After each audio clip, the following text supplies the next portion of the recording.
Bapak Ibu yang kami hormati,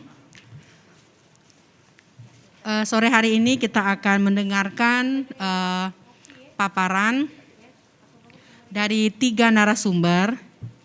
Pertama kami sampaikan bahwa kegiatan kita ini akan dilaksanakan sampai dengan pukul 17. Kemudian akan dilanjutkan kembali besok pagi. Dan tadi seperti disampaikan panitia, Bapak Ibu semua, disiapkan penginapan di Hotel Beston.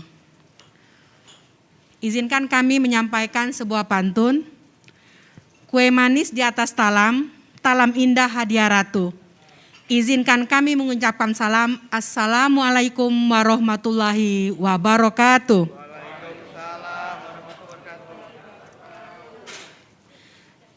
Pak Direktur Sintas barangkali, Pak Pri, ini teman-teman baru nyampe Pak. Karena acara kita mulai jam 2, jadi teman-teman dari kabupaten ini baru sampai ada jam 10, ada jam 12, ada yang belum masuk kamar Pak. Jadi kayaknya sosialisasi siang ini separuh ngantuk, separuh segar. Mudah-mudahan setelah makan mie celor, itu mata semua terbelalak ya. Baik Bapak Ibu sekalian, di sore hari ini, pada saat pertemuan kita ini di antara kami, ada pemakala yang cukup handal. Sebelah kiri kami yang mewakili Direktur PP2HP Dirjen Bun Kementerian Pertanian, Bapak Dr. Randos Suprihartono. Kemudian juga sebagai pemasaran berikutnya dari PT Sintas, Bapak Yori Yosep, betul Pak? Yori Yosep? Oh Rosi ya? Oh, Pak Rosi ya. Kemudian yang mewakili dari Pak dari Pusri, Pak Dedi. Nah untuk acara sore hari ini, untuk yang pertama kami sampaikan pemakala kita sore ini adalah dari Dirjen P2HP. Kepada Pak Suprihartono kami persilakan, jadi kalau enggak kelihatan untuk melihat layar mohon berdiri. Oke lanjut. Ini bokar atau bahan olahan karet yang bermutu kurang lebih seperti ini, harus bersih sekali, tidak ada kontaminasi sama sekali, ada bersih untuk kelas 2, mungkin ada kontaminasi sedikit. Terus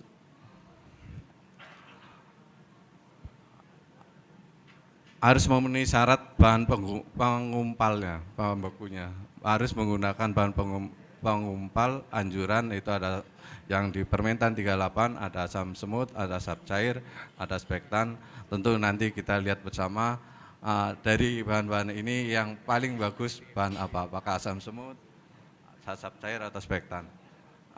Harus bebas dari penggumpal yang tidak dianjurkan, misalnya cuka parah dan segala macam.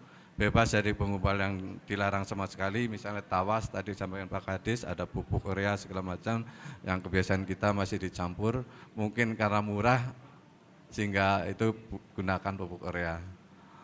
Harusnya pupuk urea ya untuk pupuk gitu, kalau ini gunakan yang lainnya, itu akan lebih ada manfaatnya dibandingkan pupuk dipakai untuk karetnya. Kalau karet dikasih pupuk juga nggak akan nambah ya. Tapi kalau tanaman dikasih pupuk, mudah-mudahan karetnya akan lebih banyak. Sehingga harapan kami nanti pupuknya jangan digunakan lagi, gunakanlah bahan penggumpal yang dianjurkan.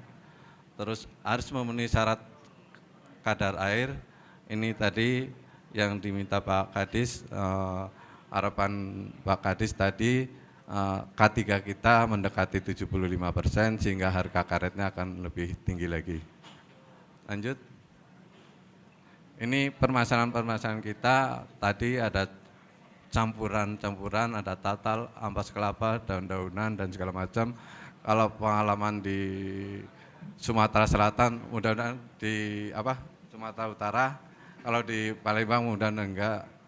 Kemarin di Sumatera Utara itu ada pengalaman katanya pabrik gum rubber, dia berfungsi jualan tatal juga atau kayu gitu, karena karetnya banyak dicampur kayu. Sehari bisa sampai 1 kol itu penuh dengan kayu dari karet yang mereka beli dari masyarakat. Mudah-mudahan di Sumatera Selatan saya yakin enggak, itu terjadi di Sumatera Utara. Sehingga banyak juga pabrik gum rubber ngambil dari Sumatera Selatan, ikut lelang di Sumatera Selatan dibandingkan mereka ngambil di Sumatera Utara. Karena kebiasaan masyarakat mereka masih mencampur dengan bahan-bahan lain, termasuk ada pasir segala macam itu yang jumlahnya cukup besar, dan itu tentu kos bagi perusahaan untuk membersihkan itu. Dan kalau kita bisa membuat karetnya bersih, artinya kos perusahaan untuk membersihkan karet itu nilainya bisa diberikan ke petani sendiri, sehingga mudah-mudahan pembelian karet itu juga akan lebih meningkat.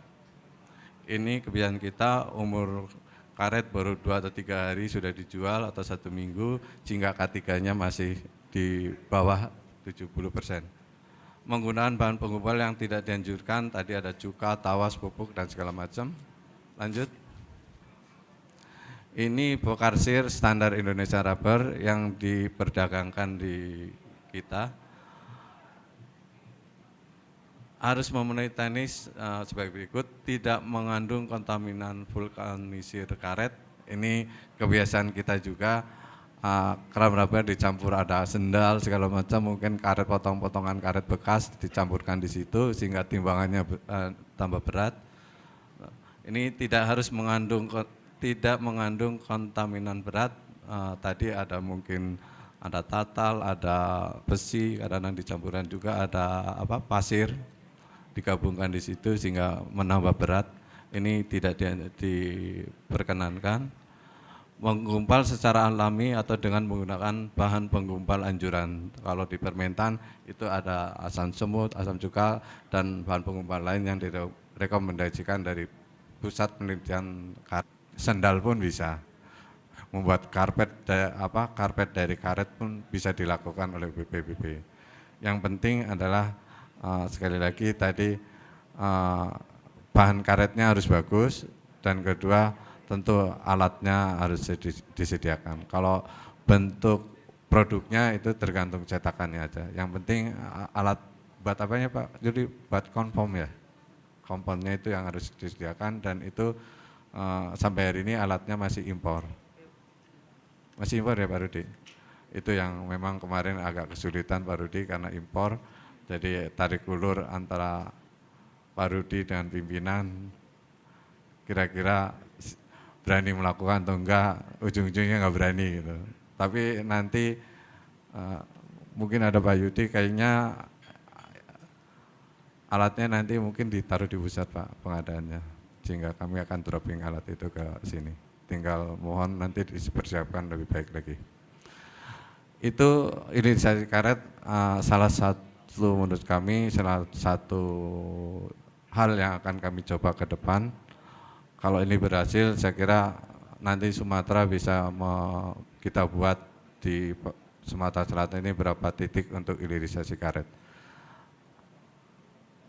Karena ya kebutuhan itu kan untuk hilirisasi karet sebenarnya gampang dibuat, tapi lebih banyak impor. Saya yakin pupuk hujan juga untuk alat yang untuk trek ini. Pak Jerry Yosep, ini untuk teman-teman yang baru hadir di samping ini. Pak Jerry, kami laporkan bahwa di Sumatera Selatan ini seperti disampaikan oleh Bapak Kepala Dinas, kita punya luas lahan 1,3 hektar, itu didominasi jagonya nomor 1 di Kabupaten Musi Banyuasin, kemudian diikuti di Kabupaten Musi Rawas Utara, kemudian ranking ketiganya berada di Kabupaten Ogan Komering Ilir. Kemudian juga tadi barangkali kami sampaikan bahwa sebetulnya Pak, produksi di Sumatera Selatan ini kondisi aktual kita masih 1,3 juta ton per hektar. Sebetulnya potensi ideal bisa 1,8 kita nyampe kalau diusahakan dengan baik oleh para petani. Kemudian potensi optimal yang kita harapkan 2,2 juta ton per hektar per tahun. Itu yang masih memang belum kita kecapean Pak. Kemudian tadi juga disampaikan Bapak Kepala Dinas bahwa UPPB kita sekarang sudah ada 329. Memang ada Pak Supri yang beberapa yang belum terregister. Kemudian juga ini yang akan kita sentuh Pak untuk program pembantuan ini adalah di 233 UPBB di 12 kabupaten. Bapak Ibu sekalian, di tengah-tengah kita ini juga ada teman-teman dari kabupaten, kemudian dari UPPB. Kami ingin menyampaikan Bapak Ibu sekalian, ada hasil kajian dari perguruan tinggi ini dilaksanakan tahun 2015.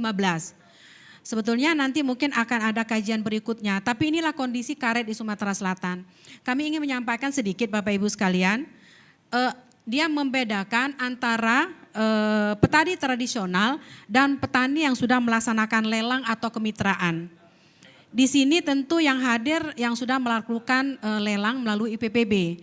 Yang kami undang ini rata-rata dari UPPB yang hadir pada saat ini, harapan kita juga sudah mewakili dari hasil kajian ini. Jadi izin Pak Jerry, kami ingin menyampaikan bahwa di tradisional untuk kebersihannya itu memang masih 63% kebersihan karet, tetapi di posisi yang sudah melaksanakan lelang, kemitraan, kebersihannya hampir 98%. Kemudian juga untuk penyimpanan, untuk di petani tradisional masih ada tidak direndam 58%, kalau di lelang itu tidak direndam 0%. Kemudian direndam 42%, tidak direndam 58%, direndam 42%, itu di tradisional. Kalau di kemitraan sudah 94% tidak direndam lagi, hampir semua tidak direndam. Kemudian tempat pembeku itu untuk tradisional, kotak kayunya 60%, kalau di lelang kemitraan hanya 36%, kotak plastik 24%, kemudian di kemitraan 44%, aluminium 0%, kemudian kalau di kemitraan ada 17%, kemudian lubang tanah masih ada 10%, kemudian dan lain-lain. Artinya ini membandingkan antara tradisional dengan yang sudah lelang atau kemitraan. Kemudian jenis pembeku kalau di tradisional asam semut 2%, cuka parah. Nah Pak cuka parah saya ngomong sama beliau, apa Bu Atika cuka parah? Nah itu cuka parah spesifik Pak Sumatera Selatan ya, komposisinya nanti. Kemudian ada pupuk Pak di tradisional masih dipakai, kemudian cuka plus tawas juga masih dipakai di tradisional, kemudian di Sumatera Selatan juga masih menggunakan gadung untuk pembeku. Tetapi di lelang kemitraan itu dominan sudah memakai asam semut 43%, kemudian masih ada derap 17%. Nah ini penelitian Pak tahun 2015. Artinya kalau dihitung sekarang 7 tahun sekarang barangkali perubahannya sudah semakin membaik. Pada hari ini barangkali Bapak Ibu sekalian ada di sebelah kanan kami, ini kalau tadi saya katakan Pak Jerry Direktur Utama dari PT Sintas, di sebelah kanan kami ada Direktur Pemasaran yang akan menyampaikan paparan kita pada hari ini, yaitu Bapak Rosi Indra. Ini kayaknya masih gaya anak muda, mudah-mudahan Bapak-Bapak dan Ibu-Ibu tidak ngantuk. Silakan Pak Rosi untuk menyampaikan materinya. Tepuk tangan untuk Pak Rosi. Izin lepas masker. Assalamualaikum warahmatullahi wabarakatuh. Alhamdulillahirrahmanirrahim. Segala puji bagi Allah yang memberikan kita kesempatan untuk bertemu. Dan sebelum mulai presentasi, izinkan saya juga berterima kasih kepada seluruh panitia karena memang saya baru masuk di PT Sintas Kurama Perdana ini 1,5 tahun. Dan salah satu impian saya ketika berjalannya waktu, saya ingin ketemu dengan para PPB.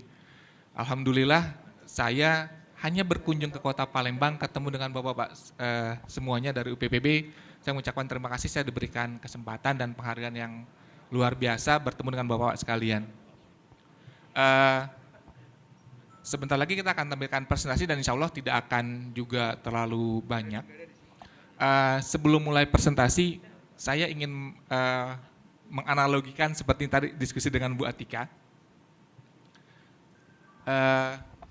Mungkin kalau saya ngangkat ini, Bapak-Bapak, apa yang terlintas pertama di Bapak-Bapak sekalian? Aqua ya Pak ya?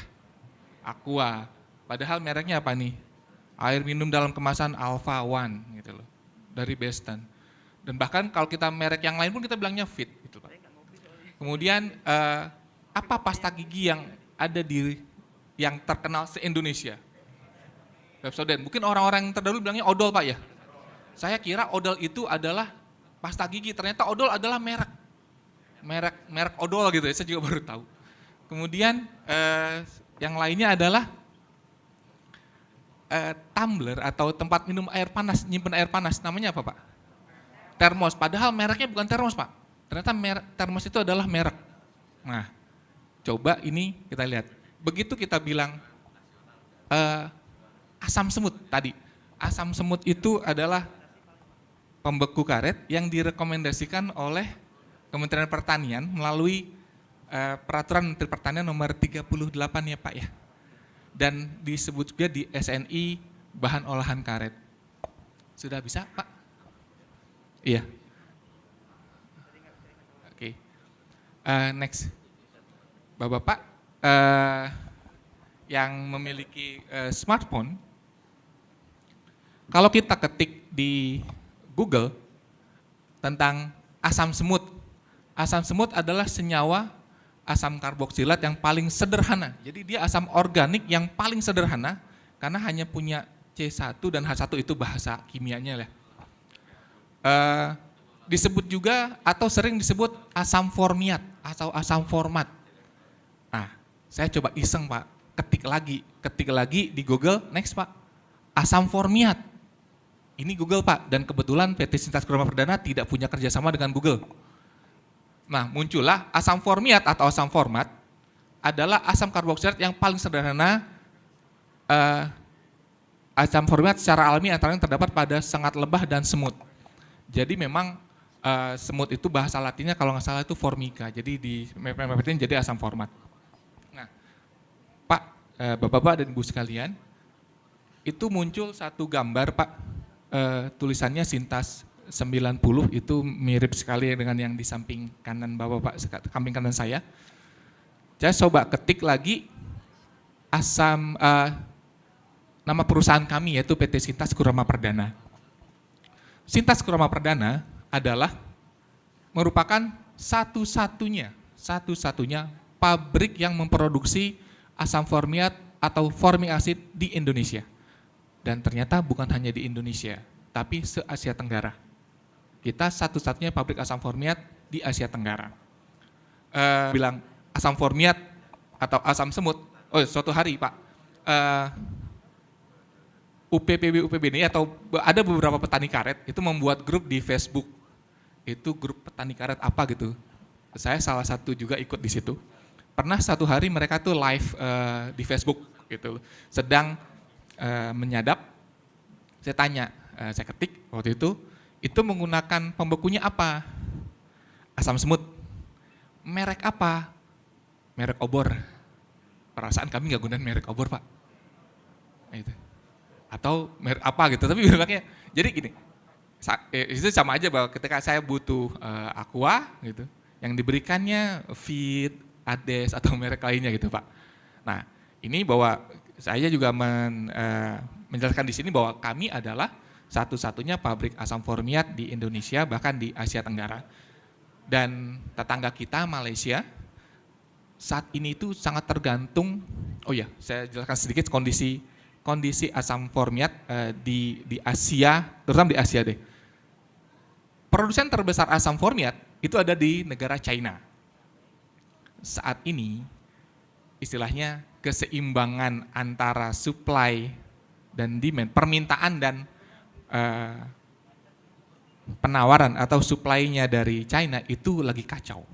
Dampaknya apa? Sebenarnya harga kimia di dunia itu naik rata-rata minimal 2 kali lipat.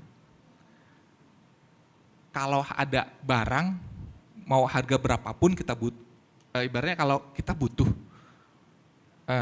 barang nggak ada, sebenarnya kita akan berani ngasih atau beli dengan harga berapapun gitu. Nah inilah yang terjadi. Malaysia juga butuh asam formiat. Yang tadinya nggak minta ke kami Pak, mulai bulan kemarin dan sampai 3 bulan ke depan minta. Dan saya nggak janji sama mereka ngasih barang. Asam formiat berapa perusahaan juga sudah kita supply. Ini adalah gambar produk kami Pak. Apa sih bedanya kalau yang sebelah kiri, ini sebenarnya warnanya lebih ke arah abu-abu Bapak-bapak dan Ibu-ibu. Yang tengah itu biru, yang paling tinggi konsentrasi 94% dia warnanya hitam. Kemudian di bawahnya ada pabrik amonia 25% dan itu adalah gambar kardus di mana kami sekarang kita bilangnya ini asam formiat retail karena kita biasanya jual dalam bentuk kemasan jerrycan 25 kilo atau dalam bentuk namanya itu kita bilangnya kempu atau IBC 1.200 kg atau 1,2 ton. Nah, kegunaan asam formiat. Awal berdirinya pada tahun 1986, sesungguhnya pabrik kami diperuntukkan untuk perkebunan karet. Seiringnya waktu, alaminya begini, begitu ada industri yang dibangun, industri sekitar itu akan menyesuaikan. Jadi, produk kami saat ini juga digunakan untuk tekstil. Tekstil itu untuk ngatur pH-nya, kemudian penyamakan kulit, kemudian industri lain. Industri lain salah satunya yang cukup besar itu adalah industri pakan ternak. Jadi industri bahan pakan ternak, bahan baku pakan ternak.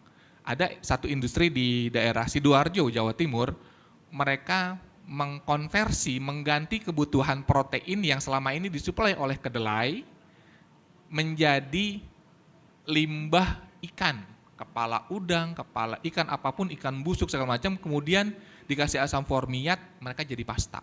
Pasta ini digunakan untuk pakan ternak. Dan itu lebih murah. Nah, tadi kembali lagi untuk koagulan karet. Jadi,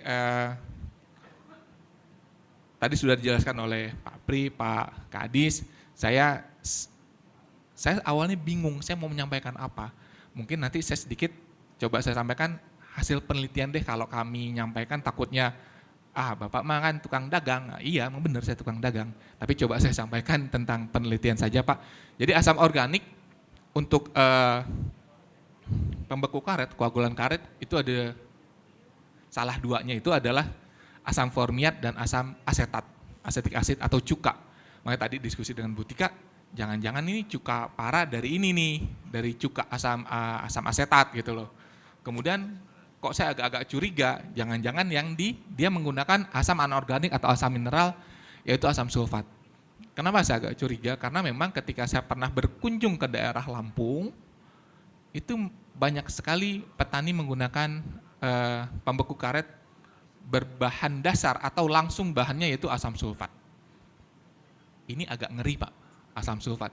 Asam sulfat itu dulu ketika saya sekolah, itu buat mainan Pak. Kalau di laboratorium kita teteskan di baju itu kayak efek kebakar. Kan kebayang kalau kena kulit gitu loh. Dan yang digunakan itu asam sulfat mereka belinya itu konsentrasi tinggi sekitar 98%. Kemudian materi ada kuliah di Magister Ilmu Pertanian Universitas Satya Wacana Salatiga. Jadi koagulan karet anjuran yang sesuai dengan SNI 06 2047 2002 dan Permentan 38 itu ada dua, yaitu asam formiat dan asam asetat. Di tahun 2012, Freud membuktikan bahwa sekitar 66% petani karet di Sumatera Selatan menggunakan asam sulfat sebagai koagulan non-anjuran. Kalau saya ngeliatnya gini, kalau ditanya apakah Bapak menggunakan asam sulfat, jawabannya bisa jadi tidak. Ketika tadi Ibu Tika bilang bahwa 43% petani yang sudah mengikuti disurvei, petani yang mengikuti yang sudah ikut lelang oleh UPPB, ketika tanya menggunakan asam semut, saya agak berpikir gini. Ketika tadi Pak, jangan-jangan Pak dikatanya Bapak menggunakan koagulannya apa? Oh asam semut gitu. Nggak ditanya lagi mereknya apa Pak? Oh mereknya obor gitu. Kan jadi sesuatu yang berbeda Pak. Karena hasil studi kami, bahan dasarnya kemungkinan besar adalah asam sulfat. Apa sih keunggulan asam sulfat? Pertama dia cepet Pak ngebekuinnya. Yang kedua beratnya, mantep jadi berat.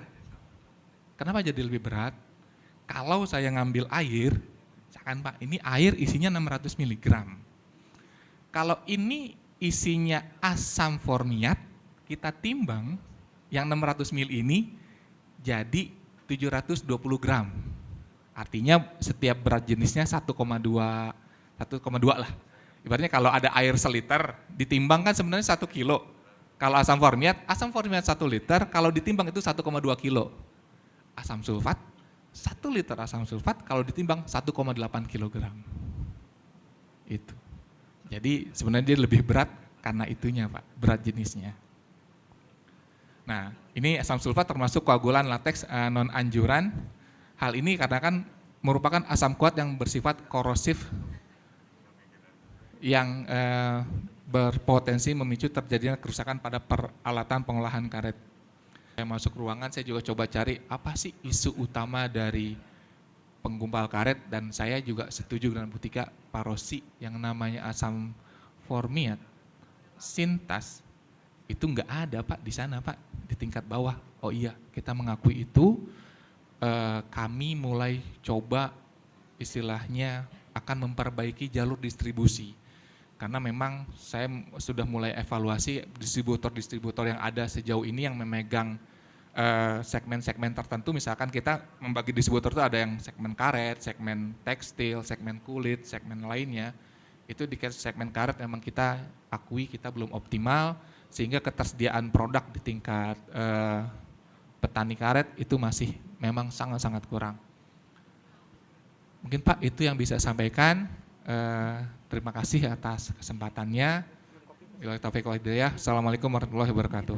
Waalaikumsalam. Bapak Ibu sekalian, kita belum melaksanakan diskusi. Di hadapan kita masih ada teman dari Pusri. Kemudian mungkin di hadapan kita juga sudah ada Pak Rudi, Kepala Bidang PP2HP, tapi kalau Pak Supri dari Kementerian, kalau Pak Rudi juga akan menambahkan sedikit karena beliau baru gabung dengan kita.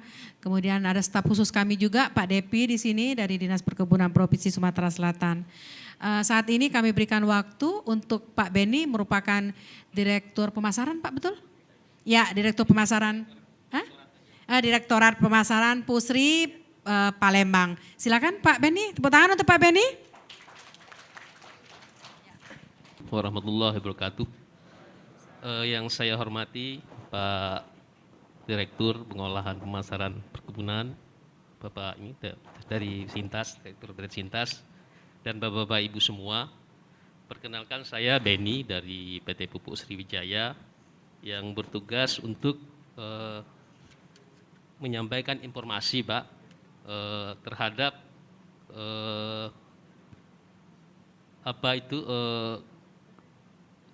beberapa informasi tentang PT Pupuk Sriwijaya. Di sini sekarang kami sangat berterima kasih kepada Dinas Perkebunan Sumsel, di mana orientasi dari industri pupuk ini adalah produktivitas sebenarnya Pak. Perlu ada kerjasama antara industri pupuk, Pemda, kemudian petani Pak. Petani sebagai industri kami. Nah di sini kalau kerjasama itu sudah terbangun, kami berharap dan yakin produktivitas perkebunan yang ada di Sumsel bisa meningkat.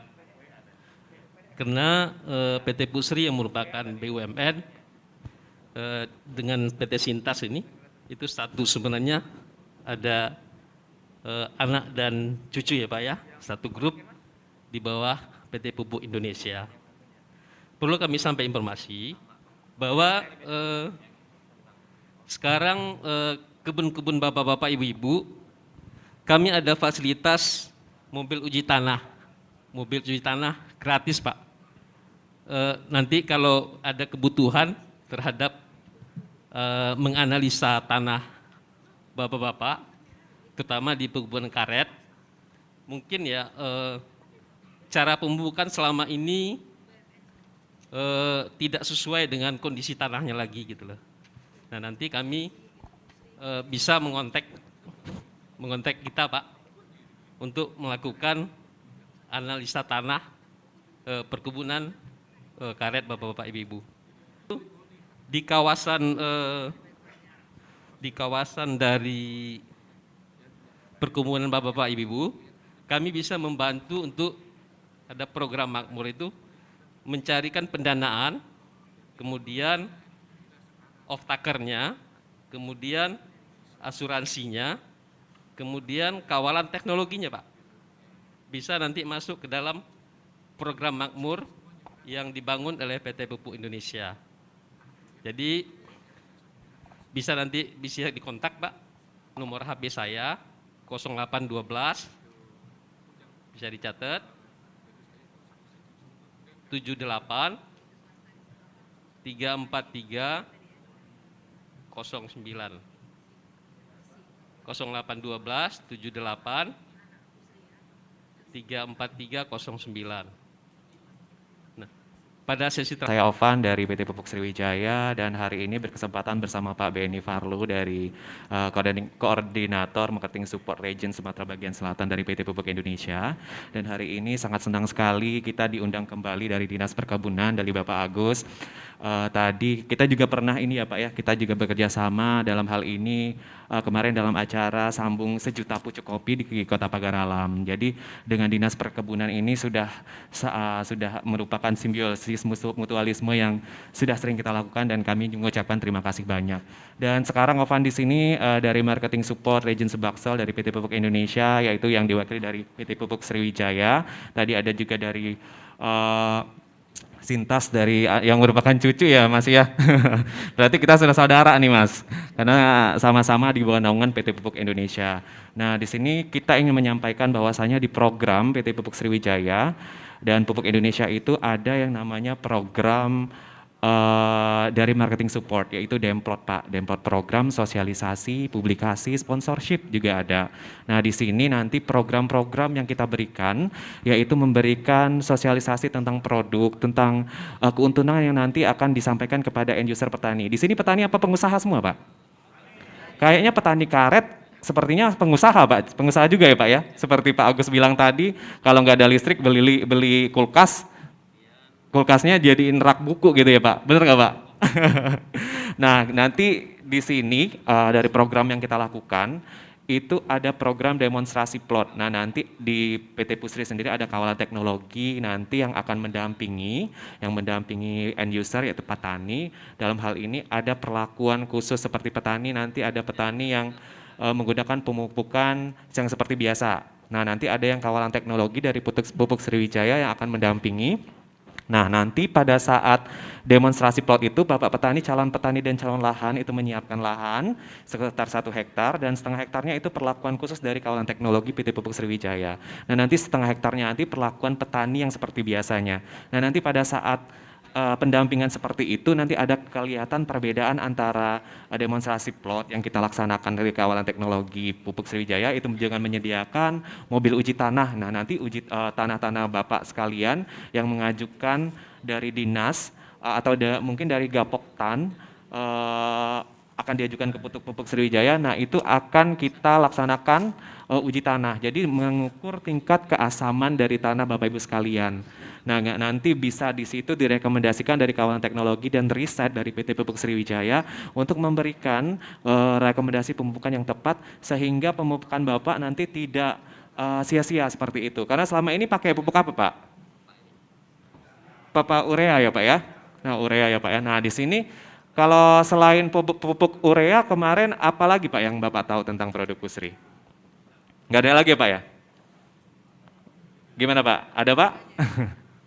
Semua pakai non-sub apa subsidi Pak? Subsidi ya Pak ya? Nah kita di sini Sriwijaya itu ada mobil uji tanah, nanti boleh dicek gambarnya nanti ada ya. Nah sekarang kebetulan lagi berhalangan hadir mobil uji tanahnya, jadi itu lab keliling yang bakalan menguji, saya buka aja kayaknya Pak ya. Menguji tanah lahan Bapak itu bisa apakah itu nanti kadarnya terlalu asam, apakah nanti kadar unsur haranya itu seperti apa. Nah itu seperti lab keliling yang akan menguji tanah-tanah di lingkungan di tempat lahan Bapak seperti itu. Nah nanti pada saat demikian ada rekomendasi pemupukan yang timbul, yang disarankan dan yang direkomendasikan oleh kawalan teknologi dari kita. Nah nanti mereka ngecek nih tanahnya, wah pH-nya rupanya 4,5, berarti kalau pH-nya terlalu asam kita harus menambahkan dolomit ya Pak ya, kapur pertanian seperti itu. Nah jadi itu sangat menentukan Pak pada saat awal itu. Nah di situ sebenarnya yang paling banyak menjadi problem besar yang selama ini kita lakukan, yaitu kan selama ini dan sangat sangat unik juga ya Pak ya, kalau karet ini kita agak belum banyak yang kita laksanakan dalam demonstrasi plot itu, tapi kalau untuk tanaman pangan seperti padi, singkong, nah kita juga ada pupuk singkong, kemudian ada lahan-lahan seperti cabai dan sebagainya. Nah itu sudah pernah kita lakukan dan memang benar-benar meningkat 18-20% hasil panennya seperti itu Pak. Nah ini panen kopi dari petani kopi di desa Jokoh ya kalau nggak salah kemarin. Kemudian boleh next Mas, ini khusus tanaman kopi ya Mas ya. Nah ini ada tanaman sawit Pak, ada yang untuk tanaman sawit dengan 13627406. Nah itu sebenarnya kode-kode kandungan dari NPK dan unsur mikro lainnya Pak. Nah kalau itu 13 nitrogen, 6-nya fosfat, K-nya 27 dan 4-nya itu unsur lain dan 06-nya juga. 12, 12, 17, 2 itu tanaman belum menghasilkan, 13, 6, 27 itu tanaman untuk yang menghasilkan. Seperti itu Pak. Nah ini kalau untuk urban farming kita juga ada ini Pak, Fusri Hidro. Nah ini kalau misalnya Bapak Ibu di rumah yang mempunyai hidroponik ya Pak ya. Nah ini ada pupuknya, bisa didapatkan di kios terdekat kalau di Palembang. Kemarin juga ada di Indomaret, kita sudah masuk di Indomaret ya Pak ya, untuk produk retail seperti ini. Kemudian next, nah ini Nutremak, ini sebenarnya pupuk makro Pak, untuk kalau misalnya kurang-kurang nutrisi gitu ya Pak ya.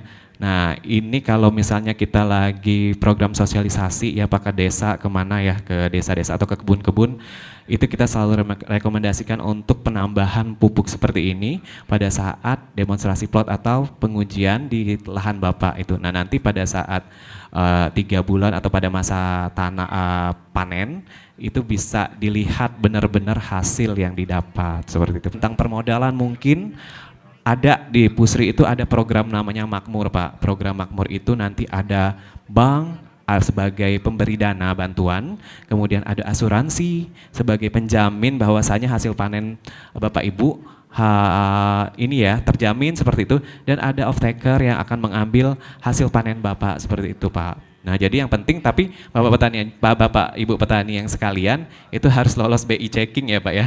Seperti itu. Ya itu kalau misalnya Bapak mau bertanya nanti itu bisa di mana Nanda? Boleh Nanda jelaskan layanan pelanggan kita? Terima kasih Kak Opan untuk kesempatannya. Nah Bapak-Bapak, saya dari Marketing Support Region Sumbaksel dan di staf layanan pelanggan. Nah tadi udah dijelasin oleh Kak Ovan apa saja yang bisa Bapak tanyakan di layanan pelanggan Pusri. Nah di sini Bapak bisa menghubungi di layanan pelanggan Halo Pusri. Boleh dicatat Pak? Di 08 00 12 00011. Nah, nanti Bapak bisa menyampaikan keperluannya apa, atau bisa juga menanyakan cara pemupukan, dosis pemupukan yang baik, tips dan triknya gimana, dan juga apabila ada keluhan-keluhan dalam penggunaan pupuk Pusri bisa disampaikan langsung ke layanan pelanggan PT Pusri Palembang. Gitu. Assalamualaikum warahmatullahi wabarakatuh. Selamat sore dan salam sehat semua untuk kita semua. Mohon maaf saya terlambat tadi hadir dari Sintas Pak, Pak Deden, Pak Yudi, Pak Agus, Pak Jerry. Jadi tadi sudah banyak kita dengarkan dari beberapa narasumber, mungkin sudah cukup mengerti ya, tapi mungkin saya perlu tambahkan bahwa dari segi pemasaran Pak, pemasaran dan juga bagaimana kita berbisnis. Karena karet ini Pak, harganya kan sekarang turun naik. Kadang-kadang naik, kadang-kadang turun, naiknya sedikit, turunnya banyak. Nah ini mungkin terpikir di kita untuk alih komoditi. Itu banyak sudah yang alih komoditi, tapi kita tidak mengharapkan itu Pak. Kita tetap komitmen, kita karet, rezeki itu tidak akan tertukar. Jadi kalau rezeki kita di karet, insya Allah walaupun harga turun, yang penting berkah. Harga tinggi tapi kalau banyak musibah segala macam nggak ada gunanya juga Pak. Jadi kita ada 4 komoditi unggulan, karet, sawit, kopi dan kelapa. Kalau karet ini seperti saya katakan tadi naik turun. Sawit sekarang lagi primadona Pak, harganya sudah cukup tinggi. Sama karet pun dulu pernah primadona, pernah 25.000, kita tidak heran lagi. Nah saat ini sawit giliran, Enggak apa-apa, nama rezeki kan tidak ada, roda berputar. Jadi kita jangan melirik komoditi lain, tapi upayakan bagaimana komoditi kita ini bisa optimal. Itu saja yang kuncinya. Bagaimana cara mengoptimalkan? Ya, pertama optimalisasi lahan dengan tanaman sela yang cukup banyak pilihannya. Kemudian juga untuk peningkatan mutu karet, karena kalau karet itu bersih, otomatis harganya lebih tinggi, Pak. Kelihatan kita dari UPBB saja, harga di UPBB dibandingkan dengan yang non UPBB kan sudah ada perbedaan antara 3.000 sampai 4.000 rupiah per kilogram. Apalagi kita mengadakan lelang 4S, Pak. Satu lokasi, satu mutu, satu harga, satu hari lelang. Karena apa? Karena dengan tonase yang besar ini menarik pabrik-pabrik di luar provinsi Sumatera Selatan untuk ikut lelang. Kalau mereka datang, Pak, ini sudah menjadi keluhan dari pabrik-pabrik kita lokal ini. Kalau mereka datang, dia mau menang. Tidak tahu berapa, pulang harus bawa barang. Nah, akibat mereka menang, yang pinggiran ini ikut naik, Pak. Jadi pabrik-pabrik lokal ini ya terpaksa dia beli karet yang kotor dengan harga yang sama dengan karet bersih. Karena itu tadi. Jadi makanya saya menganjurkan bergabung, beberapa UPB bergabung, jual dengan tonase yang tinggi. Syaratnya 3, Pak. 3 syaratnya supaya kita bergabung. Pertama, samakan dulu umur panen, umur simpan karet. Kalau 1 minggu, 1 minggu. Kalau 2 minggu, 2 minggu. Kalau 1 bulan, 1 bulan. Jangan dicampur. Nah, ini yang masih kelemahan kita, mencampur. Mencampur karet umur 1 bulan mau dijual, tapi ada yang nyelip 2 minggu, ada yang 3 minggu nyelip. Nah, ini samakan dulu seragam. Jadi ketua UPBB komitmen. Ini yang 1 bulan 1 bulan, yang 2 minggu 2 minggu, yang mingguan mingguan. Nah, kalau ini sudah kita lakukan, sudah satu step, Pak, yang kita bisa meningkatkan harga ini. Yang kedua, seragamkan bahan pembeku. Kita ini kan perorangan, masing-masing kan beda-beda. Ada yang mampunya beli Sintas, ada yang beli Spekta, ada yang beli obor, ada yang pakai TSP, gabung. Jualnya di UPBB. Kan tidak seragam ini sudah. Ini juga bisa menjatuhkan harga, Pak. Jadi seragamkan bahan pembeku. Nah, yang ketiga, jangan direndam. Itu kunci, Pak. Jangan direndam dan jangan dicampur dengan bahan yang non karet. Jangan lagi dimasukkan sendal jepit, jangan lagi dimasukkan pempes. Itu tinggalkanlah itu masalah itu, sudah lalu. Nah, dengan 3 SOP ini, insya Allah harga akan meningkat, Pak. Nah, kemudian selain lelang 4S ini memang sudah beberapa seperti di Muba, itu ada 1 kecamatan yang sudah lelang 1 kecamatan, Pak. Tidak lagi yang 3 UPB, tapi dia lelangnya 1 kecamatan. Ini kalau kita lihat di laporan itu mereka selalu tinggi hasil lelangnya. Walaupun mingguan dia bisa ngalahkan yang 1 bulan harganya. Nah, ini karena tonase yang besar tadi. Nah, kemudian kelemahan dari lelang 4S ini, ada beberapa kejadian, kan karena tonase besar ini ceknya pun tinggi, sehingga begitu mau cairkan di bank lokal di kecamatan, nggak punya dana.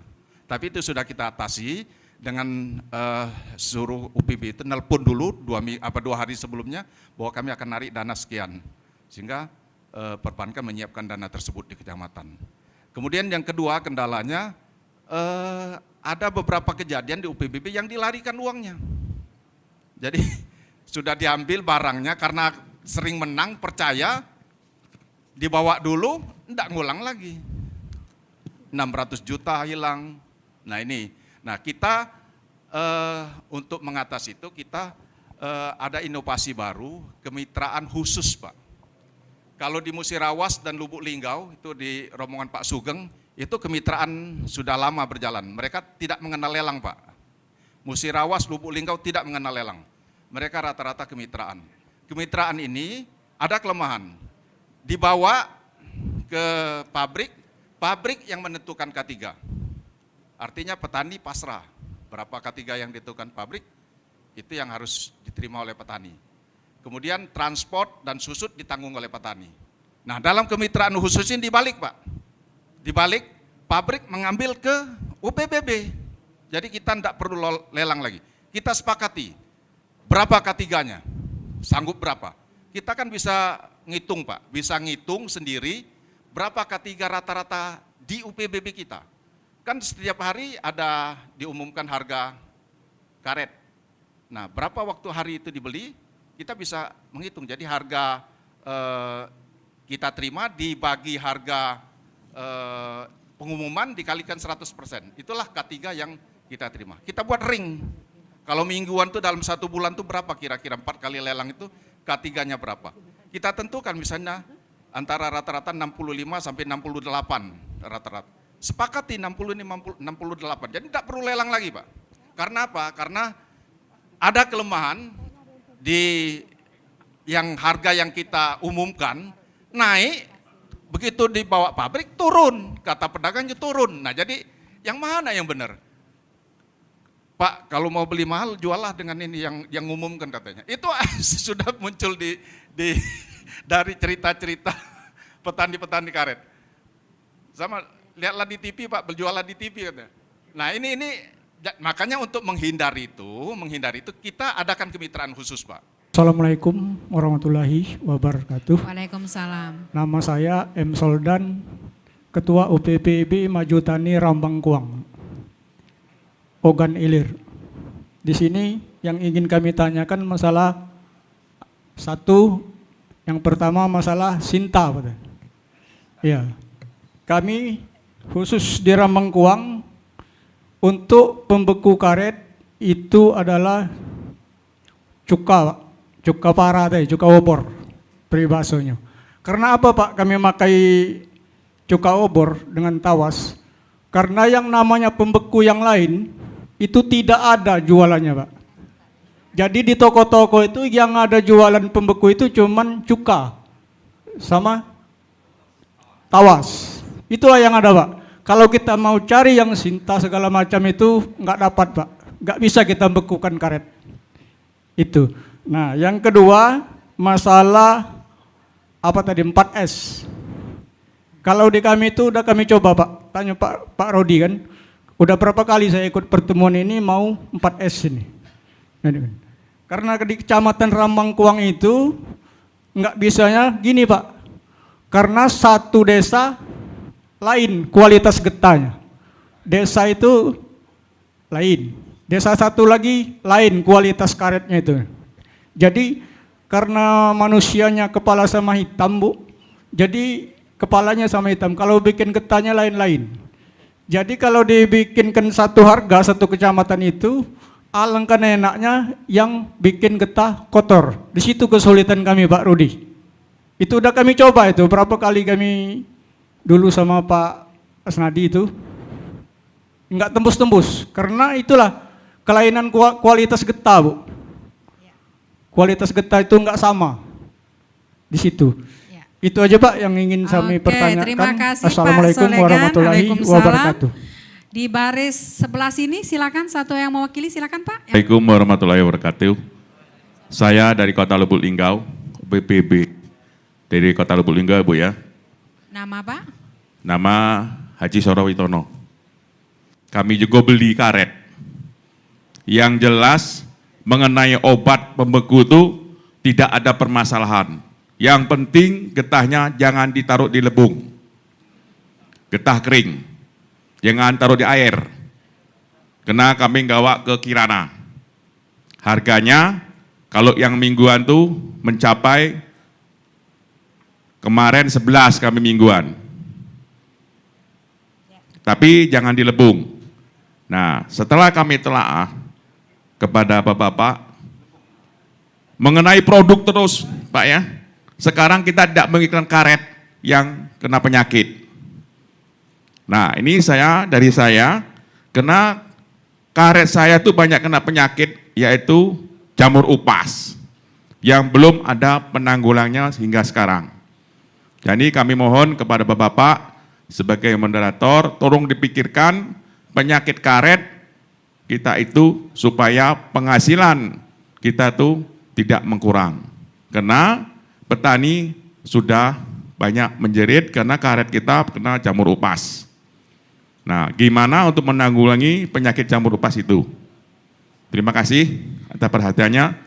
Kami ucapkan Assalamualaikum warahmatullahi wabarakatuh. Waalaikumsalam warahmatullahi wabarakatuh. Dari UPPB yang terakhir ditutup dengan toke. Pak Jerry ngerti toke, Pak? Nggak ngerti ya, Pak? Toke itu, Pak, oh itu yang punya duit untuk beli karet. Kalau di dusun saya tuh, Pak, kalau udah jadi toke, rugi kalau nggak punya istri 3. Ya, biasanya toke tuh begitu. Jadi kalau belum punya istri 3, belum toke itu. Masih dengan UPPB biasa, Pak. Baik Bapak Ibu sekalian, pertanyaan ini ditujukan ada Sintas, ada dari Pusri, ada Pak Rudi mungkin nanti bisa nambahkan. Kemudian Pak Depi mungkin lagi sholat mengenai tadi Pak penyakit karet juga ada ahlinya. Silakan, masih punya waktu menarik sekali ini, 5:30 aja masih semuanya masih semangat. Pali. Ini Pak, masalah UPPB ini yang jelas menyangkut petani. Berhubung kami petani itu sebenarnya inti dari petani itu ingin mendapatkan hasil yang besar. Yang tentunya kami membutuhkan pupuk. Setelah itu untuk meningkatkan hasil penjualan ya tentu tadi perlunya pembeku. Pembeku yang standar sesuai dengan SNI. Nah, masalah inilah yang perlu kami pertajam. Masalahnya pengadaan pupuk itu petani kan susah beli karena tidak ada agen di kecamatan. Sintas juga seperti tadi yang dijelaskan oleh UPPB sebelah. Nah, disinilah kendala inilah Pak yang perlu terrealisasi sebenarnya ke kecamatan, tentunya ke UPPB. Baik. Nah, dalam kesempatan ini maksud saya ini Pak, melalui UPPB mungkin dari PT Pusri atau PT Sintas bisa menunjuk satu UPPB di kecamatan itu menjadi agen. Itu aja Pak harapan kami. Terus yang kedua, kami pernah menggunakan Sintas Pak. Sintas itu yang 90, yang permat 90% itu kalau bisa petani menggunakan itu agak malas karena baunya terlalu menyengat hidung itu. Coba ini kalau bisa itu baunya tuh bisa dikurangi gitu Pak. Gitu aja. Terima kasih. Assalamualaikum warahmatullahi wabarakatuh. Waalaikumsalam. Wah ini Pak Jerry, ini Pak Direktur kebetulan dengar ini. Kayaknya ada tambahan ini Pak, ditambah sedikit blueberry Pak itu atau strawberry ya. Darmanto itu sangat setuju Pak. Kemudian untuk masalah bau, kami saat ini sedang menjalin kerjasama dengan Balai Penelitian Karet untuk mengurangi yang tadi salah satunya adalah bau tersebut. Nanti ada satu produk yang akan kita launching, itu bahan baku utamanya memang masih asam formiat, namun ditambah dengan bahan baku lainnya yang untuk salah satunya mengurangi bau yang menyengat tadi. Iya Bu, itu rencananya. Saat ini masih tahap penelitian. Terima kasih. Baik, artinya kalau enggak ada yang jadi distributor, Pak Jerry nanti Bu Atika pas pensiun jadi distributor Sintas. Ya. Baik, lanjut ke Pusri Pak, silakan Pak Beni. Assalamualaikum warahmatullahi wabarakatuh. Terima kasih Pak atas pertanyaannya, bagus sekali. Nah saya mulai dari awal pertanyaan yang dari Bapak yang dari Lempuing ya Pak. Saya melihat itu ada keluhan di subsidi ya Pak, di pupuk subsidi. Nah di 2 tahun yang lalu Bapak mudah mendapatkannya pupuk subsidi, sekarang agak susah. Nah sekarang kan ada perubahan regulasi Pak, regulasi. Ada alokasi yang bertambah, ada yang alokasi yang berkurang. Nah itu akan dievaluasi oleh Dinas Pertanian setempat Pak, Kabupaten. Nah nanti coba Bapak pelajarin. Kemudian pola penembusan juga ada berubah-berubah Pak. Ada sekarang kartu tani, ada yang namanya Tipabers. Tipabers itu penembusan pupuk melalui sistem online. Apakah informasi itu sudah sampai ke Bapak gitu loh. Nah, ketiga terkait sama RDKK, apakah Bapak sudah mengupdate informasi bahwa Bapak masih terdaftar di RDKK di sana? Kalau masih, itu idealnya dapat pupuk, Pak. Nah, kita harus memahami bahwa pemerintah sangat konsen, Pak, agar pupuk subsidi itu tepat sasaran, Pak. Sehingga tidak beralih, misalnya pupuk subsidi beralih ke perkebunan besar, itu kan tidak tepat sasaran. Atau beralih ke industri misalnya, itu tidak tepat sasaran. Nah nanti Pak, terkait sama keluhan Bapak, mungkin ada di layanan pelanggan, nanti Bapak bisa teleponan ya Pak, akan kami pelajarin problem Bapak di sana. Ke depan mungkin kita tidak bisa berharap sama pupuk subsidi. Bapak tahu dulu ada premium ya, premium didampingi Pertalite, didampingi Pertamax.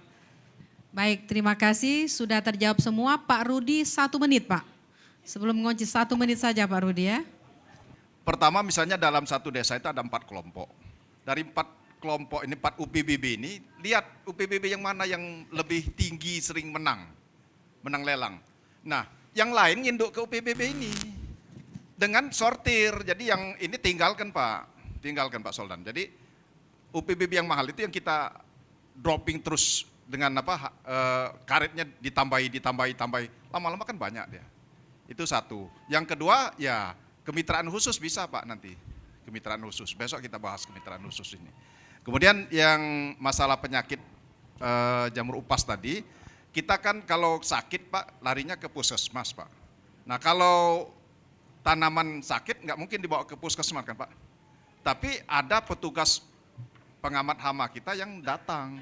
Jadi Bapak buat surat ke dinas kabupaten kota, itu ada petugas lapangannya, petugas pengamat hamanya. Nanti petugas hamanya kalau tidak bisa diatasi oleh kabupaten, biasanya dari provinsi yang datang. Tapi ada jalan pintas. Jalan pintas Bapak bawa surat ke Balai Besar Medan itu. Itu kejadian kemarin sampai ribut orang provinsi kan, ngapa nak ke Balai Besar, provinsi masih bisa ngatasi. Tapi memang respon mereka cepat Pak. Kalau mungkin dari kabupaten lambat karena tidak ada dananya, nggak ada ini obatnya. Tapi kalau jalan pintas, gitu. Itu saja mungkin 1 menit. Terima kasih. Billahi taufik wal hidayah. Wassalamualaikum warahmatullahi wabarakatuh. Waalaikumsalam.